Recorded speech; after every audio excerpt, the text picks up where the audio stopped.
भारतीय वजीर दिफा राजनाथ सिंह ने स्टेटमेंट दी है कि 1971 में एक बार बंगाल की तरफ नजर उठाने की कोशिश पाकिस्तान ने की थी, तो पाकिस्तान के दो टुकड़े हो गए। और इस बार ऐसी ही हमारे बंगाल की तरफ नजर उठाकर देखने की कोशिश की तो कितने टुकड़े होंगे ये ऊपर वाला ही जानता है। भारत के जो डिफेंस मिनिस्टर हैं, उन्होंने कहा कि अगर दोबारा ऐसी नजर हरकतें पाकिस्तान ने की तो अब पता नहीं पाकिस्तान के कितने हिस्से हो जाएंगे।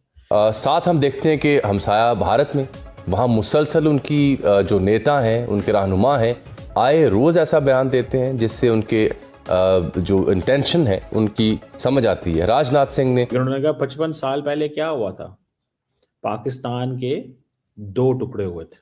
मुझे तो वो वक्त याद है बांग्लादेश में हमारे 90,000 पतलूनें पड़ी थी। खुदा ना करे कि 2 लाख पतलूनें हमारी केपी के और बलूचिस्तान में भी पड़ी हूँ। ईरान ने लास्ट नाइट सऊदी अरब के बड़े एनर्जी, दुनिया के चौथे कह रहे हैं बड़े जो एनर्जी फैसिलिटी है उस पर हमला किया है। जब ये होगा तो रेडिएशन हवाओं का रुख अगर पाकिस्तान की तरफ है तो पाकिस्तान भी इफेक्ट होगा। दुबई ने पैसे मांग लिए हैं, सऊदी अरब पैसे मांग रहा है, हमसे चाइना ने पैसे मांग लिए हैं। हमारी खारजा पॉलिसी खुलकर सामने आ गई कि हमारी पॉलिसी क्या है। लग ये रहा है कि जैसे वो कहते हैं ना, माहौल गर्म किया जा रहा है।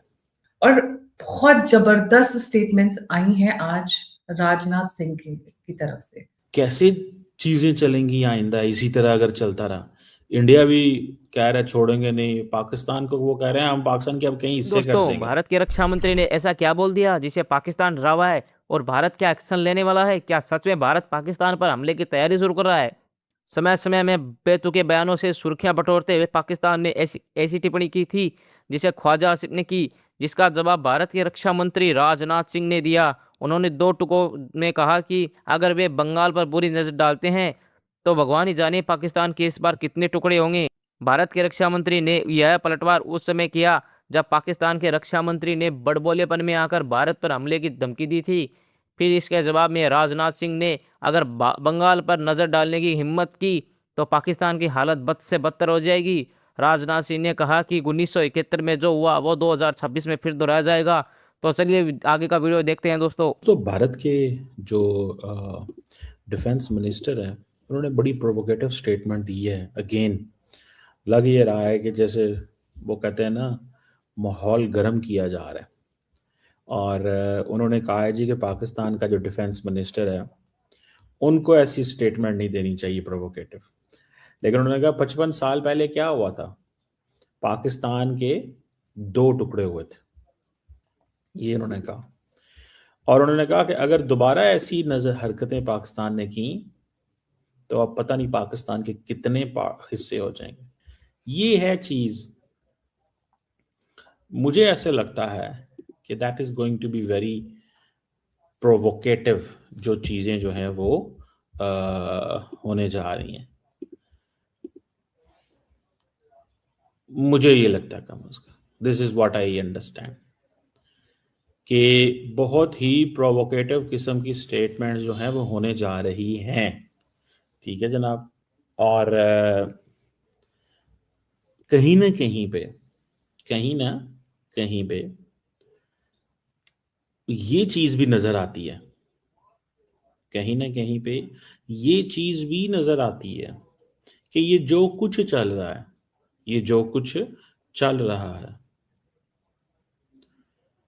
ये प्रॉब्लमैटिक होने जा रहा है। It's not going to be very very comfortable. ये कोई बहुत कंफर्टेबल चीज नहीं होने जा रही। ये कोई बहुत कंफर्टेबल चीज नहीं होने जा रही, मैं आपको बड़ी गारंटी से बता सकता हूं। कैसे चीजें चलेंगी आइंदा इसी तरह अगर चलता रहा? इंडिया भी कह रहा है छोड़ेंगे नहीं, पाकिस्तान को वो कह रहे हैं हम पाकिस्तान के अब कहीं हिस्से कर देंगे। ठीक है जनाब, हम पाकिस्तान के कहीं हिस्से कर देंगे। मैं तो सिर्फ इतना जानना चाहता हूं कि ये कैसे हो सकता है कि दोनों मुल्क जो हैं वो इतनी सख्त स्टेटमेंट्स दे रहे हों। जब भी इंडिया के अंदर इलेक्शन आता है, पाकिस्तान को वो कहते हैं छोड़ेंगे नहीं, ये करेंगे, वो नहीं करेंगे। ये क्या बात है? पाकिस्तान एग्जिस्ट ही नहीं करता। अच्छा, मजे की बात ये है कि माइंडसेट क्या है इंडिया के अंदर, हमारे लिए पाकिस्तान की कोई वैल्यू नहीं है। यही कहते हैं ना कि भैया ये क्या हो रहा है और कैसे हो रहा है। ठीक है जनाब।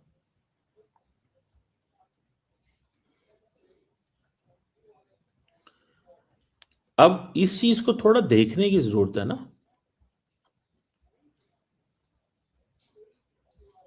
इस चीज को ये देखने की जरूरत है कि मतलब हर कीमत के ऊपर at every cost they are looking of this thing कि नहीं यार हमें जो है ना वो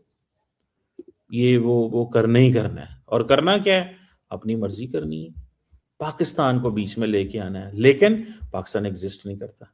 और बहुत जबरदस्त स्टेटमेंट्स आई हैं आज राजनाथ सिंह की तरफ से। सर, राजनाथ सिंह वो पॉलिटिशियन है जो बिलीव करते थे कड़ी निंदा में। आपने पहले सुना होगा कि हम कड़ी निंदा करते हैं, पाकिस्तान ने ये किया, हम कड़ी निंदा करते हैं। बट ये जो स्टेटमेंट आई है दैट इज बिग डेवलपमेंट। उसके साथ साथ जैश के बारे में एक बड़ी इंटरेस्टिंग न्यूज आई है। वो भी बेबी डॉल में सोने दी वाले स्टाइल में चलने की कोशिश कर रहे हैं। ओवर टू यू सर, क्या है ये न्यूज और ये क्यों इंपॉर्टेंट हो जाती है? आपकी असेसमेंट क्या है? जी, over to you. Thank you. Namaskar, Gayatri ji. Thank you for having me over. Interesting things are happening.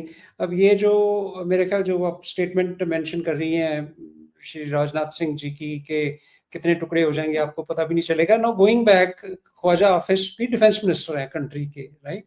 तो अगर उनको अब इज्जत करते हैं उनकी, क्योंकि अपने आप में एक पॉलिटिकल अपॉइंटमेंट है, डिफेंस मिनिस्टर हैं, बट अगर डायरेक्टली नहीं लिया जाए, पाकिस्तान की नज़र से देखा जाए, वो स्टेटमेंट को सिर्फ मद्देनजर रख के देखा जाए कि ये उसके रिस्पॉन्स में है जब उन्होंने बोला कि कोई India does any more misadventure now तो हम अटैक सीधा कलकत्ता पे करेंगे, ठीक है? तो एक वो अब जब बोले और उसके मुताबिक राजनाथ सिंह की स्टेटमेंट को अगर जोड़ा जाए तो एक जो मुहावरा दिमाग में आता है कि भाई जब गीदड़ की मौत आती है तो शहर की तरफ भागता है। तो अगर उसी चक्कर में मैं बोलूं कि ख्वाजा साहब को शायद मालूम होना चाहिए कि भाई ईस्ट पाकिस्तान आज़ाद हो चुका है, अभी बांग्लादेश है। अगर वो पाकिस्तान का हिस्सा होता तो मान सकता था कोई भी कलकत्ता पे अटैक करना ईजी है, ओके? या वो किस हिसाब से बोल रहे हैं? अब वेस्ट पाकिस्तान में कलकत्ता का नाम ले लेना या तो उनके दिमाग में अचानक आया या नई दिल्ली कहने से डरते हैं वो, तो फिर कलकत्ता उन्होंने यूज कर लिया। अब मिलिटरीली देखें, कन्वेंशनल एस्पेक्ट में देखें तो ये तो आउट ऑफ द क्वेश्चन है। आई मीन क्या यूज करके कैसे कलकत्ता पे अटैक कर लेंगे और क्या ही अचीव करेंगे? आपको हमारा वीडियो पसंद आए तो वीडियो को लाइक कीजिए, चैनल को सब्सक्राइब कीजिए और बेल आइकन को दबाइए ताकि हमारा लेटेस्ट वीडियो आप तक पहुंच सके। नमस्कार।